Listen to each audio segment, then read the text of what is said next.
Go tell everyone the news that God's kingdom has come. How we live in hope that that will be the truth. As we see so many horrors revealed before us on our television screens. Late last night I was watching a very old war movie with Brad Pitt. And Brad Pitt was the commander of the tank unit. And he was questioned on his ferociousness. And he quoted scripture. And he quoted the line, "It is I, Lord. It is I that you are looking for." And he said, surely the Lord was looking for somebody to drive this tank. And he called me. That was his way of seeing scripture through his eyes and believed he was fighting evil, as it was a Second World War movie, and he was fighting in Germany.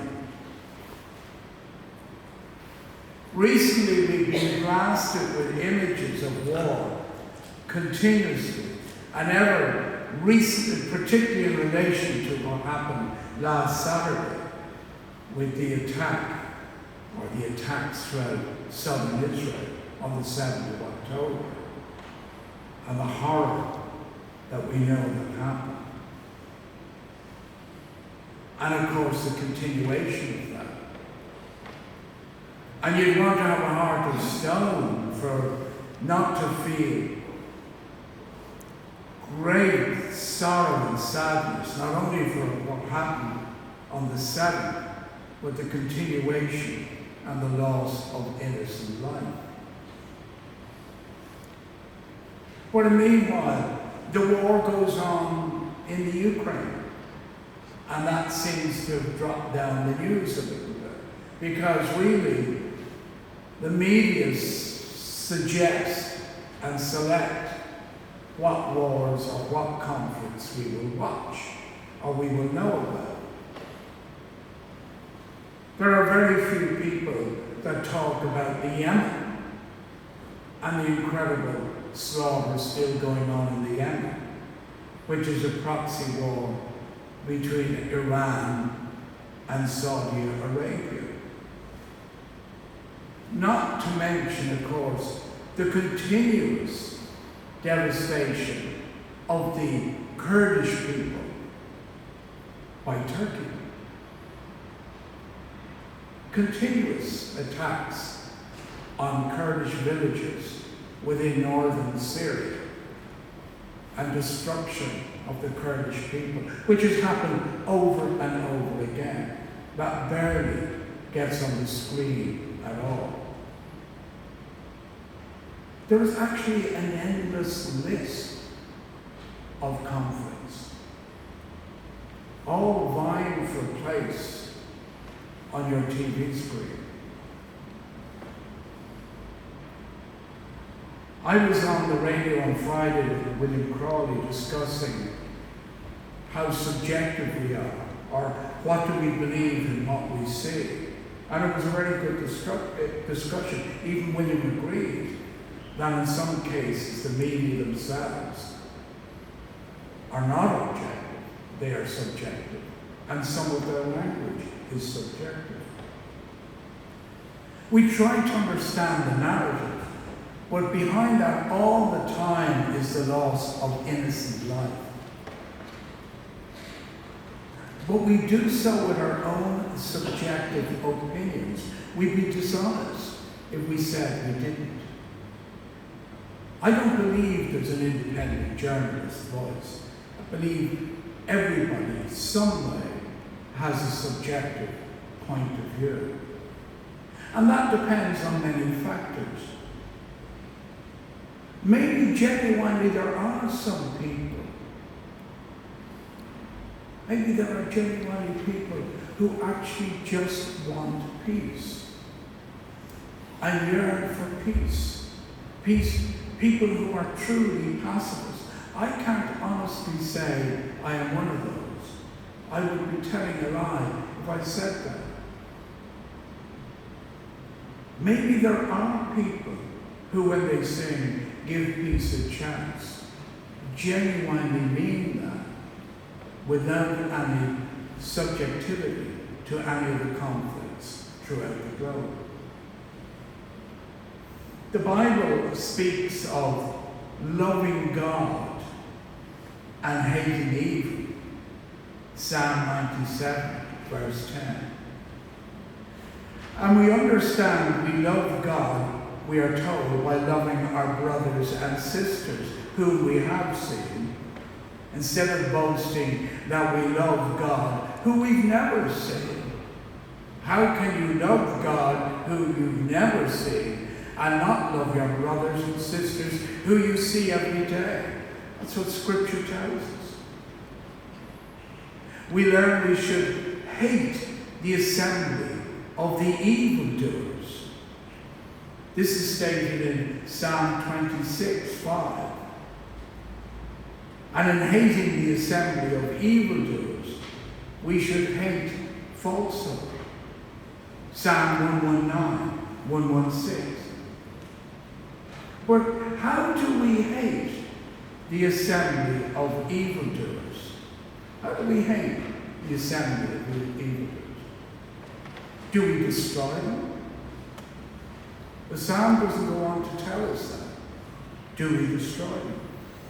And hating falsehood by making sure all you read on social media is fact-checked, that everything you read in the newspaper is fact-checked.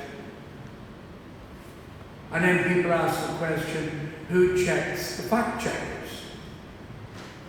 Because we're assuming that they are objective, or that they have serious evidence at their fingertips on anything that has happened.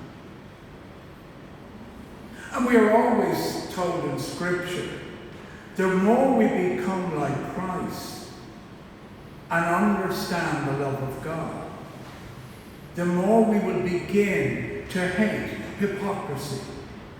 So if we become Christ-like, we will hate hypocrisy. We will hate godlessness. I'm never sure what godlessness really means. I'd have to have a discussion on that one. Does it mean people who are atheistic, who are agnostic, that we dislike them? I don't. But that we will become distant from the evil of the world if we become more Christ-like. And in the Christian tradition, the essence of the Christian tradition is to imitate Christ. Thomas à Kempis wrote that wonderful book many years ago, many years ago, In the Imitation of Christ. Living your life in the imitation of Christ. So that will help us overcome hypocrisy, godlessness, and the evil in the world. And I buy into that. I buy into the idea that being Christ-like somehow will make you virtuous. I just find the struggle to become Christ-like extremely difficult. In Romans 12:21, do not be overcome by evil, but overcome evil with good. How do you overcome evil with good? I'll never forget one time we had going back into the late 80s, we had a peace train between Dublin and Belfast. And when we got back to Connolly Station in Dublin, having had a peace rally in Belfast with many people from across the divide outside City Hall, and having suddenly felt good from all that, we all got on our train, having done a little bit of cheap shopping in Belfast, and travelled back to Dublin. And when we arrived at Connolly Station,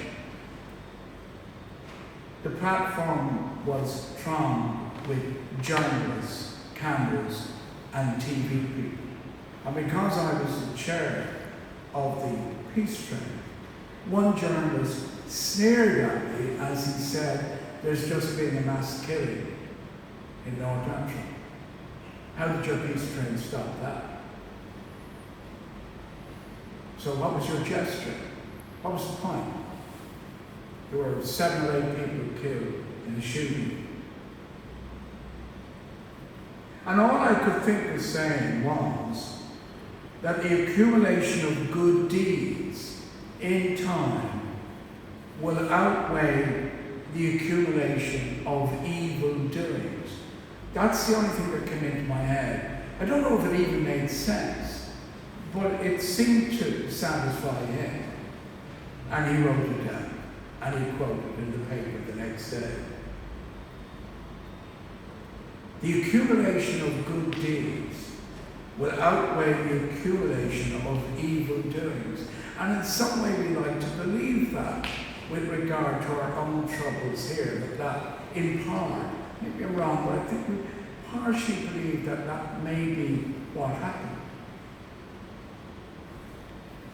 But if you dig down under what I said, in some ways it was just shallow.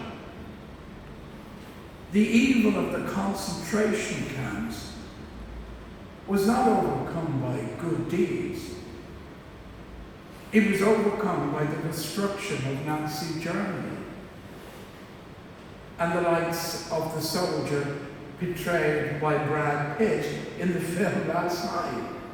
That's how Nazi Germany was crushed. Not by just peace trains between Edinburgh and London. That's not to denigrate